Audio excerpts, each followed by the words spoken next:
안녕하세요. IO 임플란트 시스템을 하악 소구치 부위에서 적용할 때 우리가 사용할 수 있는 드릴링 컨셉에 대해서 말씀을 드리고자 합니다.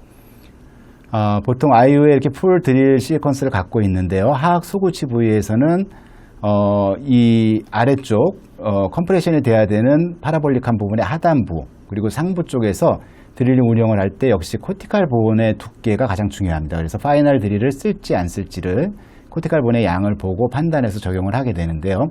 만약에 이제 코티칼 본이 이렇게 두껍지 않다, 또는 이제 발치 후 즉시 진입을 한다, 또는 딜레이드 이미디어트 플레이트먼트를 한다 라고 했을 때는 파이널 드릴을 쓰지 않고 최종 스트레이트 드릴을 언더 드릴링 하는 방법으로 많이 적용을 하고요.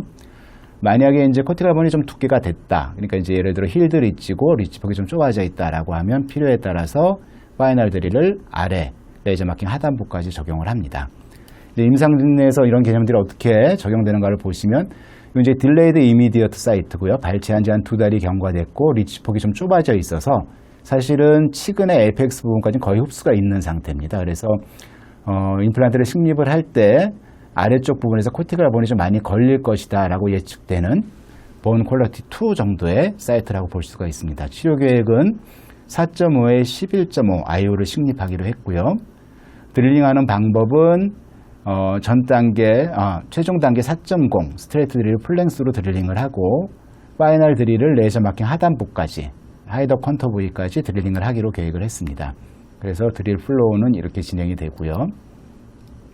보시면 이제 스트레이트 드릴 4.0 최종 드릴이죠. 이것을 원래 깊이까지 드릴링을 하고요. 11.5까지. 그리고 파이널 드릴을 이용해서 레이저 마킹 하단부까지 드릴링을 해서 이 딜레이드 이미디어트 사이트의 버칼 또 링구알 쪽으로 존재하는 코티칼 본의 측벽들을 미리 좀 삭제해 놓고 IO 임플란트를 셀프 태핑으로 식립을 했습니다. 결과적으로 한 35N 전의 토크를 얻었고 역시 이제 하이더 컨터 3mm 지점이 통과될 때 얻었던 토크가 최종 식립 위치까지 갈 때까지 거의 비슷하게 유지되면서 식립이 됐습니다. 그리고 보출물이 들어가고 3년이 경과됐을 때 보면 티저골 높이, 연조직 높이 다 안정적으로 유지되고 있는 걸 확인할 수 있습니다. 다음 케이스는 골질 3종골에서 발치 후 즉시 임플란트를 식립했던 경우인데요. IO 4.5에 10mm를 적용하기로 했고요. 드릴링 개념으로는 이제 발증이니까 사실 파이널 드릴이 필요가 없죠. 그래서 SD 3.5 적용하고 아래쪽도 충분히 깎아주기 위해서 SD 4.0을 풀랭스 11.5로 적용을 한 그런 케이스입니다. 보통 하악 소구치 부위에 어느 정도 골 두께가 된다라고 하면 이 프로토콜을 가장 많이 쓰게 됩니다. 그래서 드릴 플로우로 보여주고요.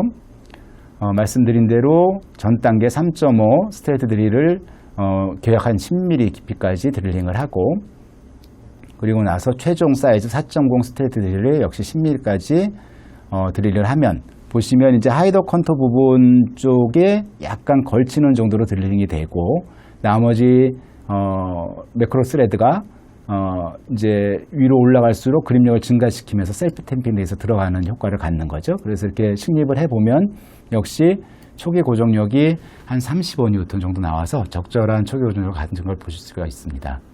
그리고 이제 넌 서머지드 힐링을 하고 최종 보출물이 들어가고 3년이 경과됐는데 보면 골 반응, 연조직 반응 모두 다 좋게 유지가 되고 있습니다.